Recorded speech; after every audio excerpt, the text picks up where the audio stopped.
Hello and welcome to Simply Joy by Kristen. I'm Kristen and I'm so glad you are here.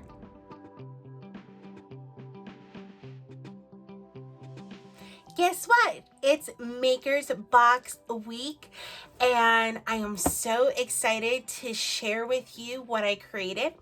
I have called this a vignette in a box. I get so many items together, but it all goes together as a collection. However, I did a twist this month and I am incorporating other fun new things like a brand new Connie paper and a brand new Royce paper. And so it's like a mix and match in this and that edition of Sonnet's Maker's Box. So what does Kristen love to do? She loves to upcycle old vintage hardcover books. So what did she do for her first project? That's right, a book. But this book was special. Like I went to grab it for another project and I'm like, no, I really like the cover of the book. And I was like, no, I'm gonna wait. And as soon as I saw this paper from Connie, it was the perfect fit and I can't wait to show you. So here you go.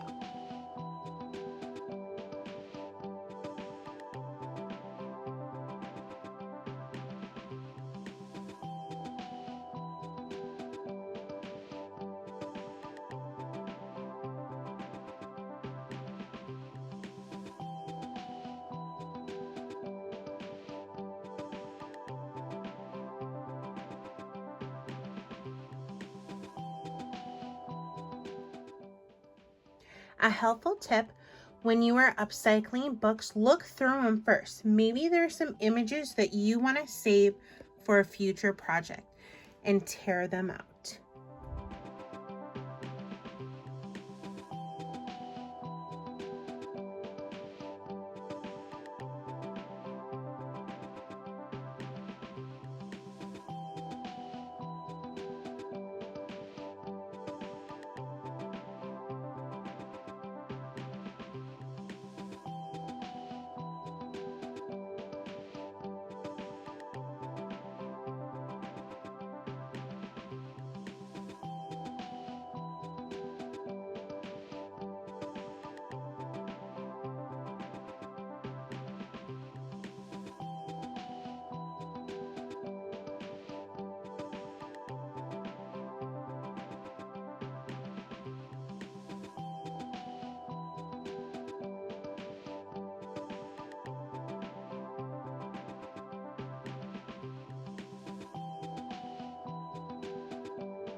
Check out the crackle that happened with the milk paint.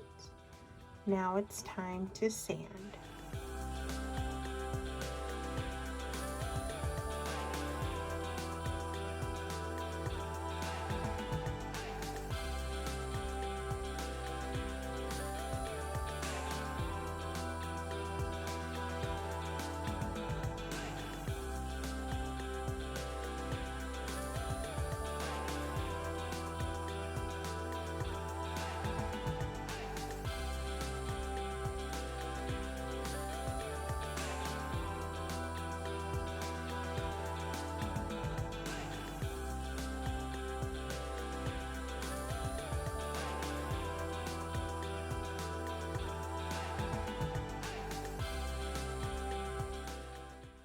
I have shared over and over, it's the little things. So this is beautiful. This paper is gorgeous.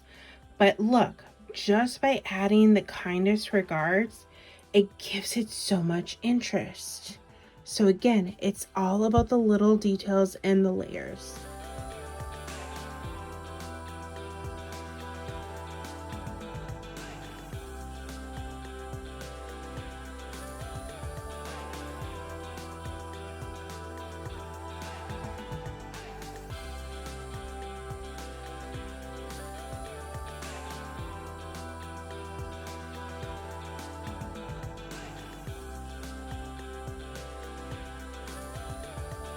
So every project in this video has some thrifted element, including this next one, which is this really cool oval box.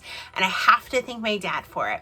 So when we were in Colorado this summer for Christmas in July, we went to a thrift store. And after being in the bins, you're used to paying bin prices. And I saw this oval box and it was sturdy and I liked it, but the price tag was $5. And I'm sure it was worth it, but I wasn't willing to pay that. Well, guess what? It was Senior Citizen Day. And so my dad was in there and he came up and he's like, well, is there anything you like? Like, I can get it half off. Ooh, half off. I'm like, actually, there's this oval box. And I went back and guess what? They had two. So I used one today. So thanks, Dad. You helped make this project possible.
To make a layer pop or stand out, you can paint the back of it white, which is what I'm gonna do with this moth.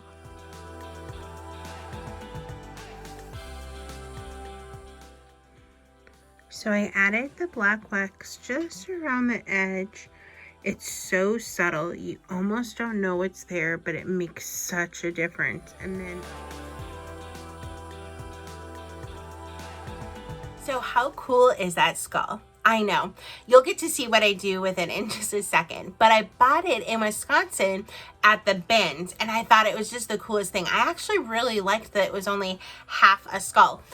But packing up all of my finds in my suitcase, it ended up going in my carry-on. And I was on the way to the airport with Sylvia, and I'm like, Sylvia, I put this skull in my carry-on. Like, I gotta go through security with it. Like, is it gonna make it home? Like, and she's like, I don't know. And needless to say, I made it through security just fine. And I was slightly disappointed that I didn't have a better story. But here you go. See what I do with it.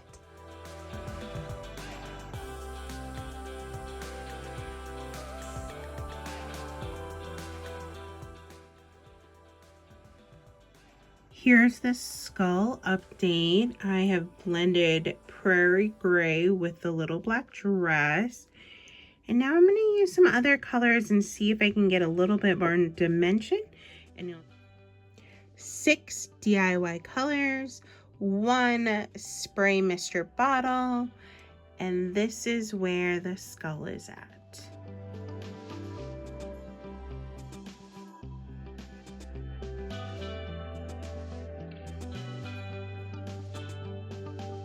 As soon as I saw this skull at the bins, I knew I wanted to do a faux cement look.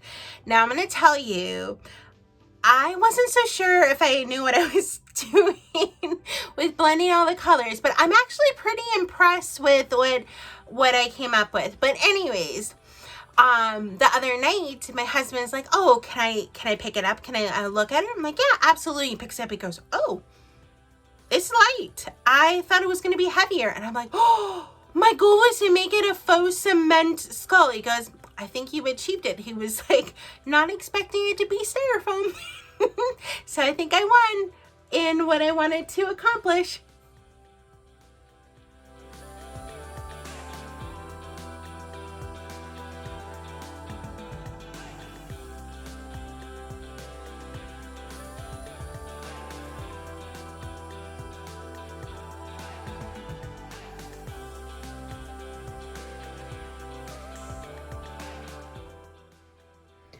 I'm not sure if black and orange is the first colors I should use to try to practice blending after watching Debbie Firmer from Elsie Lane Art Garage at the Retreat. But you know, it gave interest. So it's not just a black frame, but we're going to see how it all dries.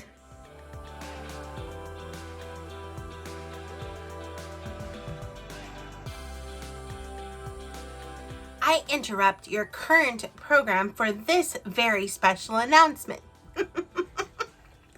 Oh man, I just had to do it because I knew I needed to come in and have a conversation with you before we got any further on this project, and I was like, oh, it feels like a little interruption, so there you go.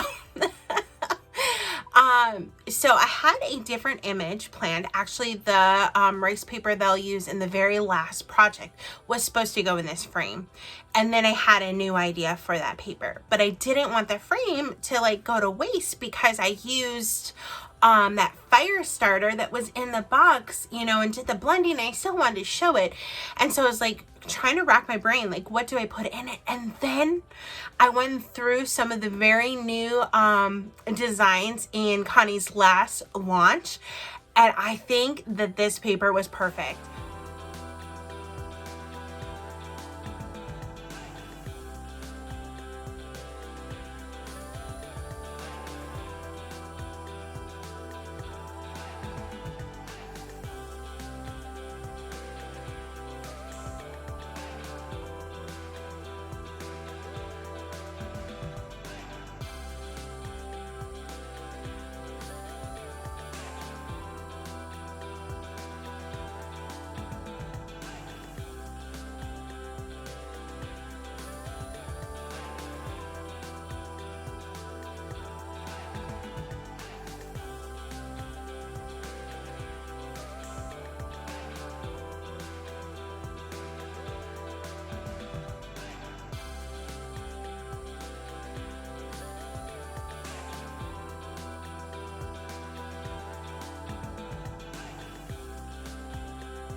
I felt like this suitcase needed one more finishing touch, and so I came up with doing a luggage tag. How cute is this? And my favorite part is that I did property of Matilda A. Magpie. So did you love this collection or this vignette in a box with the twist of this and that and mix and match? I love that I was able to incorporate a new paper from Connie's latest launch and one from Royce's latest launch. So it's just really fun to take things and put them together, because I think that's part of what creating is that you take something that you just got, something new, and you mix it with other pieces, other elements that you have. And I love how the items that I used, that I thrifted, were things that I've had for a very long time, or I got them this summer in Colorado, or I just got them in Wisconsin. So it was just so much fun to put it all together.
Hello, friend. I'm so glad you hung out with me today. Thank you for doing that. It means so much.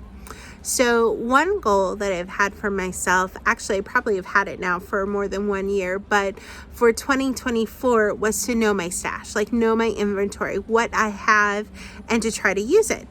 Well, every single piece that I used that I had thrifted / was gifted to me, I knew about. Like, I knew what I had and I used it. Even those pumpkins, I pulled them out for this fall season and I just didn't get to them. But then I remembered them because I knew I had them. And they were so perfect with the fusion and the milk paint, like perfection. And then that frame was gifted to me, and the box and the suitcase, those were from Colorado. The skull was from Wisconsin. And then that book, I've had that book for a long time, and I actually went to use it last weekend, and I was like, no, I want to save it because I liked the pattern of it, and I think it fit the crow so perfectly. Like, but I knew what I had. And then I love that I got to incorporate new papers from Royce and Connie along with the maker's box. Like, it was like the perfect blend of mix and match and this and that. Like, it makes me so happy. I truly hope that what I did today inspired you to create, to understand it's so important to create for yourself and to have fun creating, and to use a little of this and a little of that, like to do what works for you. Because we all have our favorites. Like, I love creating on books, and that's what I started with, and I just got the momentum going. So find what's your favorite, try new things, and just create for you. Thank you, friend. I will see you next week for part 2 of Ornaments in October. Bye-bye.